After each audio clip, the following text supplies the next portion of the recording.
Well, howdy folks, welcome back to my channel. Nekolive here, Tech and IRL. We are back today. And we are in my own apartment. Because we are gonna move around our NCE. Which means I'm gonna move this box out of here. As you probably heard, I talked about my D-brand stuff. Well, it came, but I accidentally ordered the wrong case. So yes, we're kind of stuck here with the wrong... So yeah, so what we're gonna be doing is moving the NCE here temporarily from there. Which means we're gonna have to redo quite a bit of cable runs. To put it lightly. So yeah. So I guess what we can start with doing is shutting off the NCE. So that's gonna shut off. And then I'm gonna move the fuse for the NCE down here. Which means I'm gonna have to pull the cables out through the bottom, but I guess you can only do so much, I guess. So, theoretically speaking, it should be as easy for me to just unconnect you, unplug the bus, and then unplug this thing.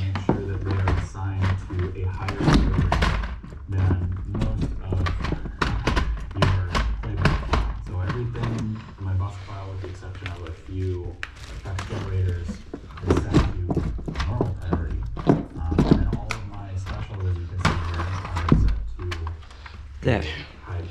So that should be everything I need to do in order to get my NCE off of here. And then we'll take and untie all of that shit. Now we're going to take and move that DIN rail. And it does this without you having to go through and manually do this. Make sure that everything is stopped. And then, for example, if you want the color to be transparent to whatever you have running previously in your show, just turn off your color preset type. And then now, link is down below in the description. They allow me to make videos like this and okay. change the Then that one's in. access to some cool content that I don't post on YouTube all the time. It's usually like quick cell phone videos when I'm programming a show somewhere. There's times when I really want to show something cool, but I don't have the time to edit or do anything like that. That's usually where I throw all of those videos. Another show like we did last night. A little bit different, but same sort of stuff. We're going to be taking a bus, we're going to be editing on the bus, and we're going to do show. And I can actually do this because the entire rack is off. Of course, if this was a live rack, I couldn't have done this. That also means that that breaker is gonna have to stay on 24/7.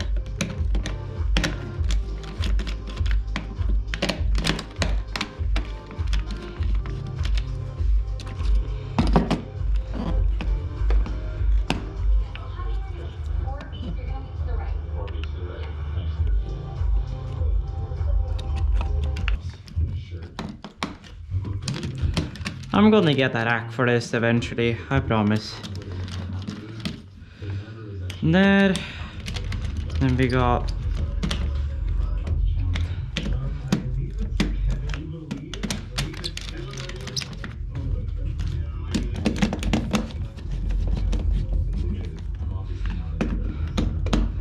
Okay, there we go. Then we're gonna take my smaller one and we're gonna disconnect everything from our inverter here, since we're gonna be exchanging that with brand new wire.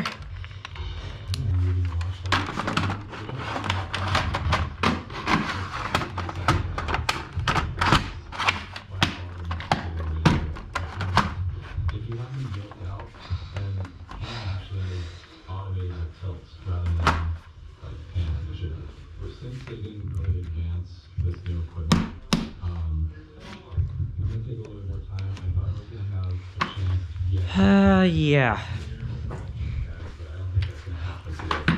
that is it. It will hold itself, but certainly not as much as I want it to. So we're gonna put our inverter here instead. Okay. Then we need this. We also need the 3 spools of wire I have down in here, as well as a stripper, my fairing tool, and my nipper. So we can start, I guess, by wiring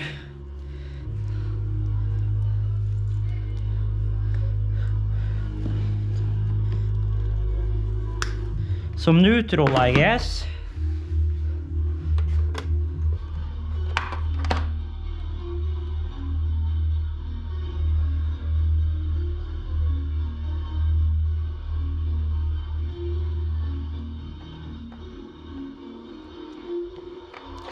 Well, I mean, it doesn't really matter.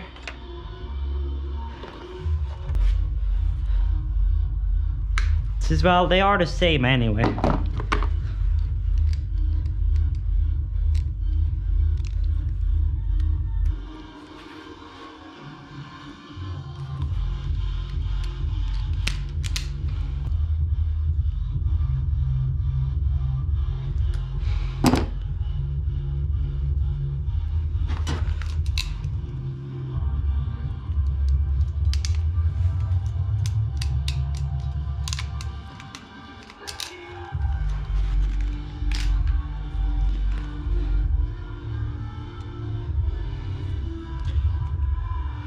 Now the big question is if this will fit.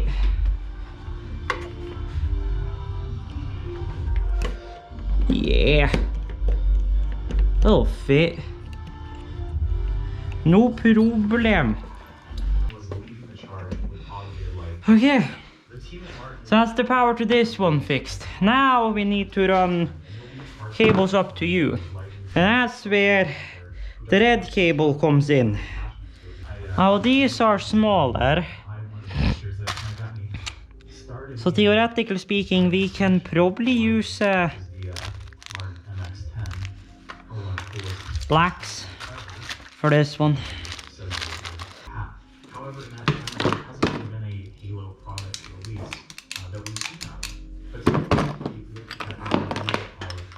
Okay, then we have our hot. Days ago by the time I'm recording this, but I purposely wanted to keep myself pure and spoiler free so we could watch it here together. If you also haven't watched it, yeah. So let's jump into it. So now we're actually doing it properly. We're using red and dark blue, which is 24 volts up to, I believe it was 76 or 70 if I remember correctly. 70 volts.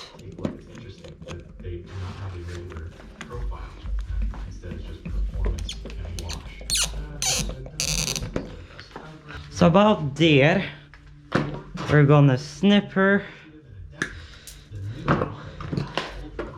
We're gonna strip them. And we're gonna grab 2 more connectors. Now the big, well, what shall I say? Question here is gonna be how we're gonna route network down to this thing. Because the only cable I have is FUTP cable. Now let's see if I remember. So here is our neutral. Oh yeah, I was about to say, I thought that one was gonna end up being a tad too long. So that theoretically speaking means that, well, if we power this on now, it's gonna power this one on. Now, I'm gonna have to redo the jumpity jump. Ah yes, fault you say. I wonder. I wonder why you're saying fault. Yeah, so this is a smart and cheap way to extend the life of the LEDs. Because the huge problem with It's because nothing is connected. And you're restarting. It's gotta be fun, just hooking into this thing, just to see what kind of errors and shit we have.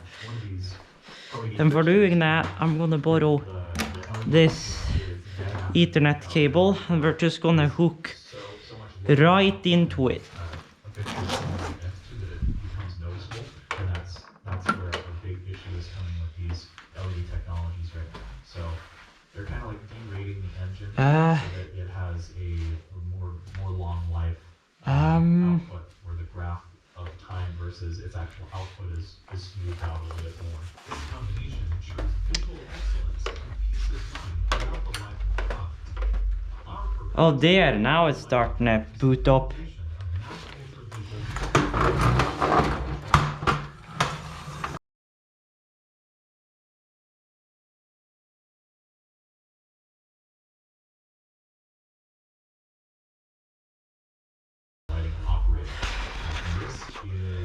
Although one thing I can test if it works is the secondary contactor, since that one is not in use.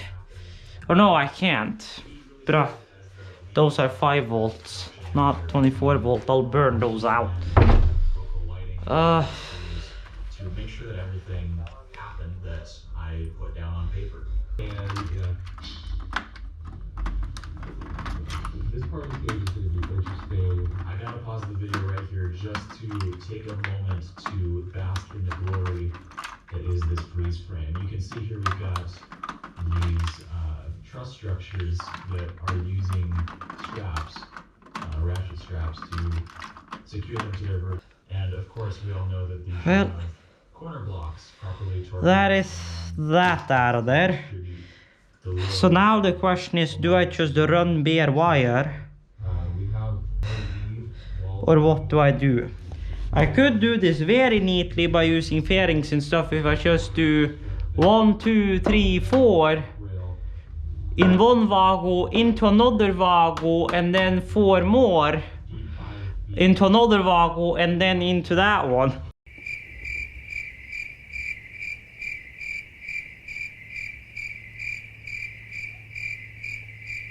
And talk a little bit about that in my review.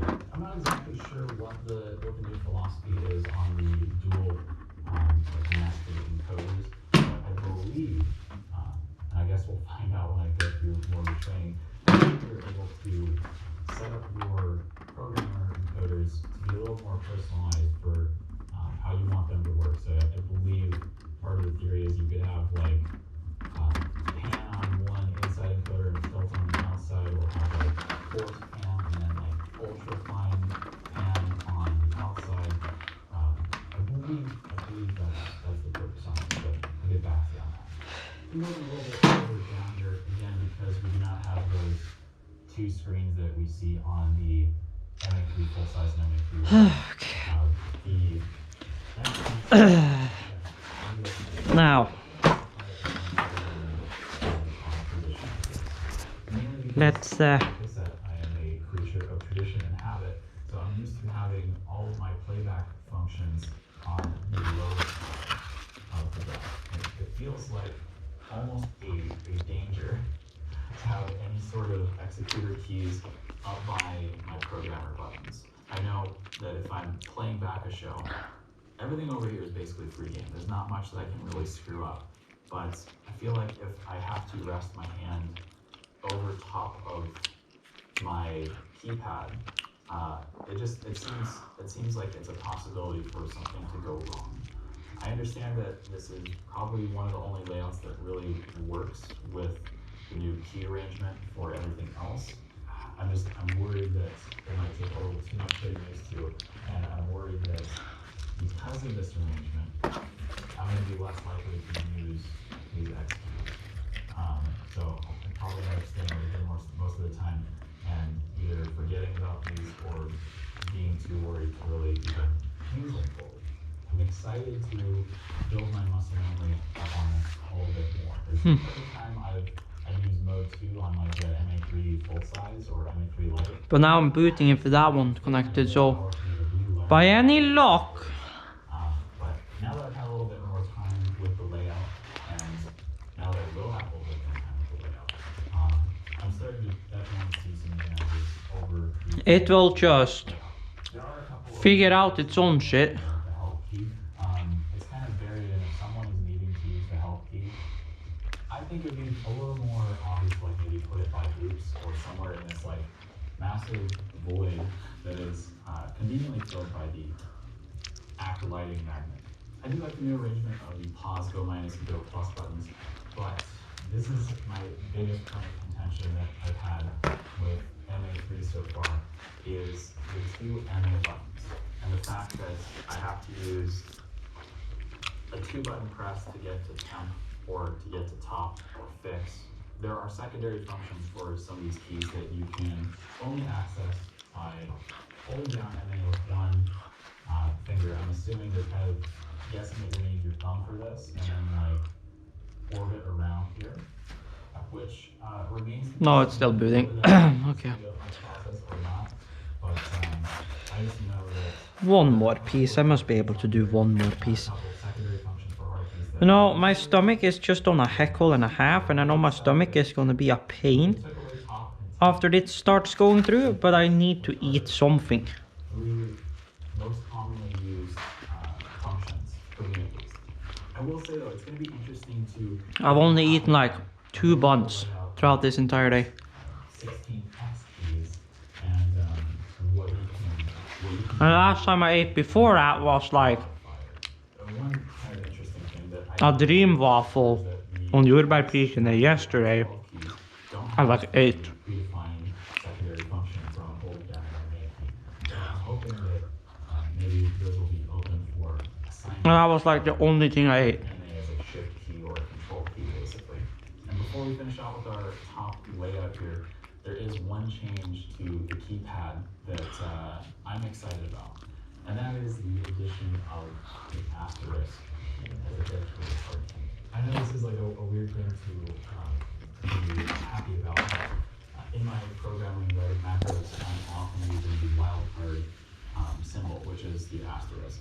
And of course, we've got the level wheel as always to have direct access to the dimmer attribute of whatever fixtures you have selected to get those values in the program, or you can store them elsewhere. And then everybody's favorite coding. Well, let's just try, but I doubt it. How long it took me to find the actual power button the first time I used MA3. It's kind of embarrassing. So before we power this on for the first time, let's take. So these are 24-inch tall by 36-inch wide 2D slots, as well as there are some. And I want to also show you guys, you can actually, if you hook these in directly. So this is the main 2D part of the plot. It's top down. Oh no, not through that one. But if you hook them through this one. And here we have our inset views, 3 of them, to just kind of give a 3D representation of what people are to expect when you come to their venue. These are the big versions. Well, also I thought. The reason I have 3 of these, and they're not laminated, is because it's, so I've got, let's see, 4.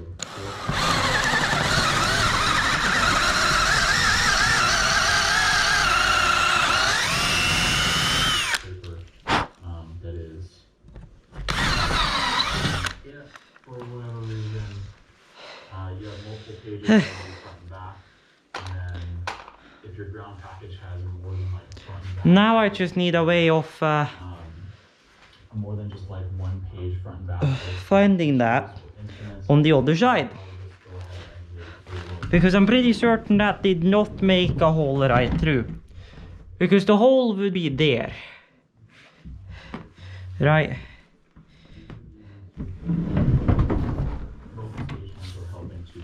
Well, yes, it will literally be on the first plank. Well, I mean, I have one way of doing it, although kind of jank, and not necessarily gonna, well, work, because, well, me putting tape straight, well, that's not necessarily my... So yeah, these will be fun to just kind of throw in the workbox and use from show to show.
Oh, well,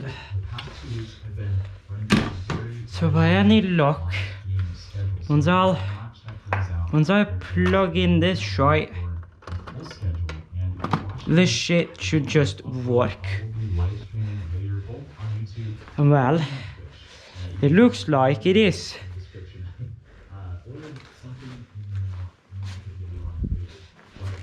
One of the things that included in the box was this randomly one DVD. It was in pristine, mint condition, and during the live stream, As a bus is communicating. find something Okay. in my possession, but in DVD still. Which means, theoretically speaking, if I just restart this shit, That video of mine and things should, well, just work all of a sudden. Or so we hope. Thank you so much for watching and supporting my content. As well, to put it lightly, I think I've had kind of enough of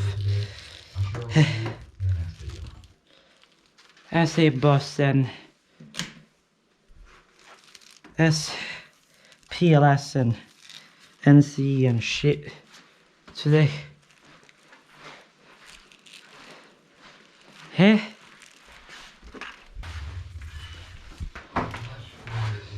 So hopefully, well, by any luck, it hasn't flashed a fault light on me yet during startup.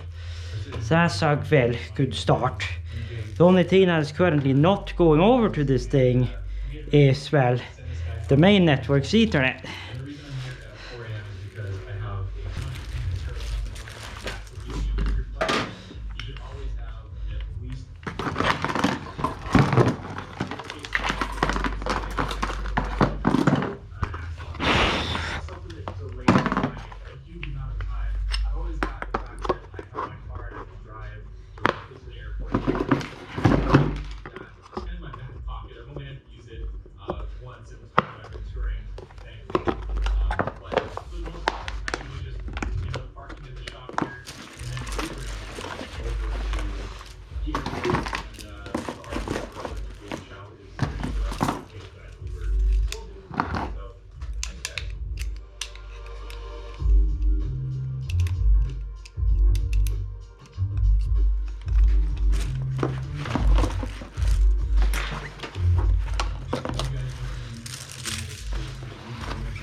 Well, I can't access this shit.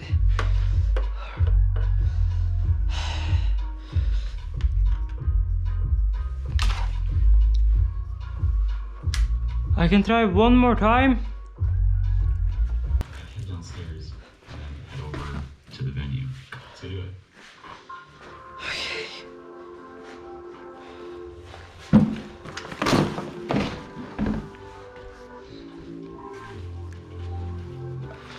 So really, if everything is gonna go to plan tomorrow per se, me waking up at the time I wanna wake up and then head out, I kinda technically need to go to sleep like now. Theoretically speaking.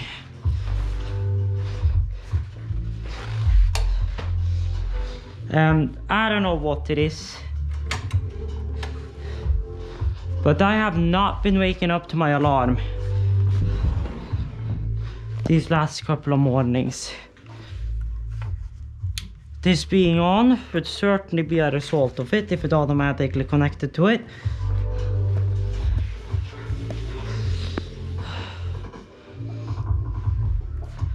I've just not been having a great couple of days waking up. Because, well, here is the thing. I was gonna wake up. Well, here's the thing. I was gonna have a doctor's appointment today, technically speaking. But because I just got delayed as fuck, or, well, I fell asleep again. And because of that, well, I never got to go to that doctor's appointment. Which means, theoretically speaking, I need to get a new hour. Theoretically. For real. So I'm just kind of sitting here getting prepared, building a few things, clean up, like effect selections, things like that. Boring stuff, right? But I want to continue to talk a little bit about what sort of things you should be considering when it comes to making sure your role and making sure the show goes on is not. We've already talked about like a couple tours a year. So, well, I guess if I'm smart, I take a bag and put the pizza in this bag, so that way it preserves itself and I can have it when I'm out and about tomorrow. Because, well, even though half of a tiny pizza like this should technically speaking be nothing for me, with how my stomach is at the moment, I'm really just trying to eat because I need to be completely honest with you. So there we got pizza, here we got fries, and, well, I would preserve this, but it's been standing out for so long, and besides, cat doesn't eat it, and I won't be bringing that along for work, so not really a point of me trying to bring it. Then this stuff can go in the trash here, and this thing can go out in here.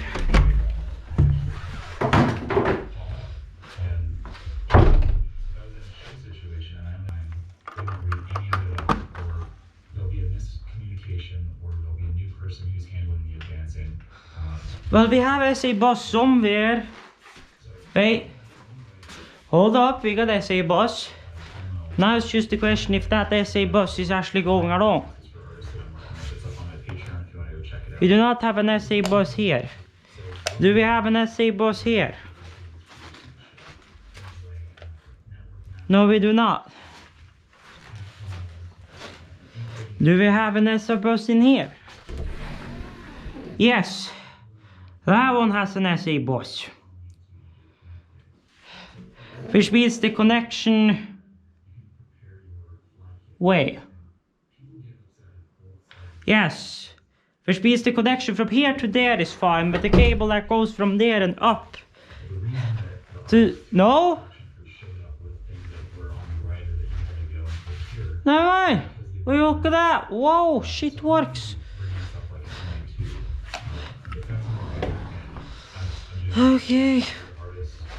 Arigato gozaimasu. Okay, that is that panel done for tonight.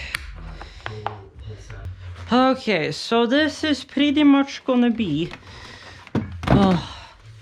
the end of this video. I'm not even gonna bother about the soldering iron and shit that's there even.